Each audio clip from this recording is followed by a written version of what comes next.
Good, good. Molweni, welcome to Ivy's Kitchen. Hearty South African food made with love. You are welcome.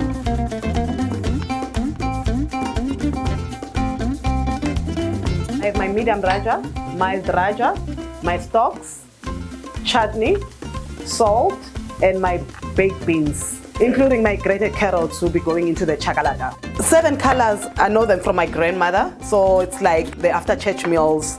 We'll have your pumpkin, your cabbage, your spinach, your beetroots, and chakalaka. I guess it was there, but it was not that popular. Basically, my food that I prepare in the kitchen, it's more like 7 colors.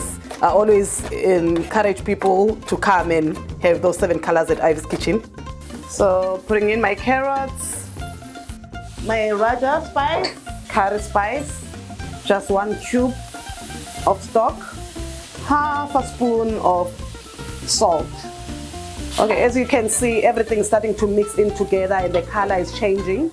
The next thing that I'll be doing to my chakalaka now is to add my fruit chutney. I've been using it in the chakalaka instead of tomatoes because it gives the chakalaka that rich texture. You know, there's that taste, you feel the love. So I'll just put 3 full spoons of fruit chutney. Then mix everything. My baked beans are going next. 3 big spoons. Chakalaka, it's a South African salad. I'll call it a salad. Some people, they say there's no braai without pap and chakalaka. On my side, I say there's no 7 colors without chakalaka, so it has to be there always. Now the chakalaka, it's ready. It looks beautiful. It's ready to be served. It's ready to be on that plate and go into someone's tummy. All right, this is our beef. We already pre-cooked some beef, but we just wanted to showcase the size of the beef stew that we make. This is the beef stew, and it's A grade. We don't cook it for long. We just boil it for like 30 to 45 minutes, and after that we roast it, and then I'll show you the whole process, how everything we're doing. I'll drain out the water that has salt already and the flavor of beef on the side. Now we're taking out the gravy. It's not even water, it's a gravy from the beef. We keep it for the later use. Now we'll be opening our pot. I know it might be weird how I make my beef, but this is the best beef ever, I'm telling you. Our ingredients on the beef, we had salt that boiled with the beef. Now we're going to put 2 cubes of beef stock. Those are the only 2 ingredients that we put in the beef. And then the rest, while it roasts, we'll put our fresh tomatoes in it to give it that flavor and the color. Yummy. So now we have 2 beef stock cubes. It goes into our beef. Remember, we've taken out the gravy. Crush our beef stock so that they can be all over the meat, and then we just mix everything together. We'll let it sit, it will roast, and then we just keep on stirring, and then when it gets to that, when it gives you that brownish color, then you add in your tomatoes. They do the magic. Oh, we forgot, we put a pinch of love. When I grew up, we never made our pap like this, but the reason of making the pap like this, because I'm trying to avoid to have the lumps in the pap. Okay, maize meal mixed with water into the boiled water, starting to get the thick texture. Then just have to make sure that there are no lumps in it. What we're going to do next is to put our tomatoes. They go over into our beef. And then we mix everything.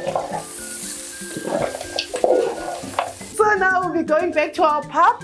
Remember, we had to let our pap to simmer, you know, or to boil for about 5 to 10 minutes. You can even see the way how it changes while I'm stirring.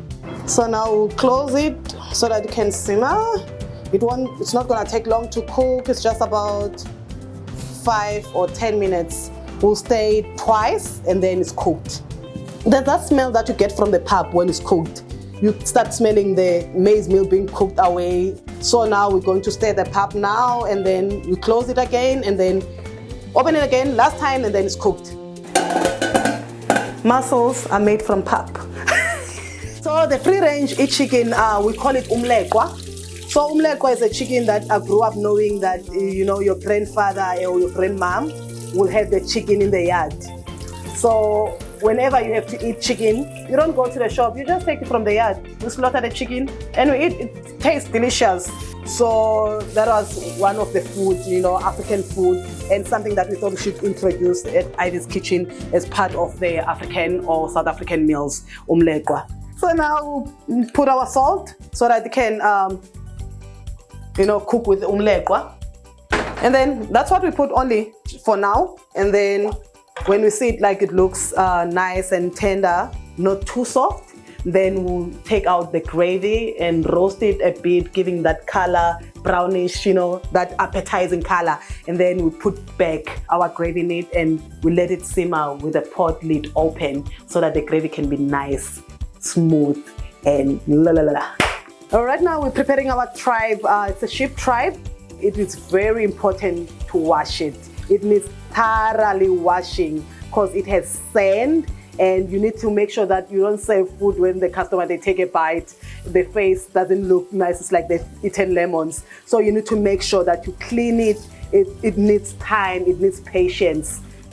So now our tribe is almost ready. It's about to go into the pot and we're going to boil it. But this is our life in the kitchen. We don't just do this, we do this every day.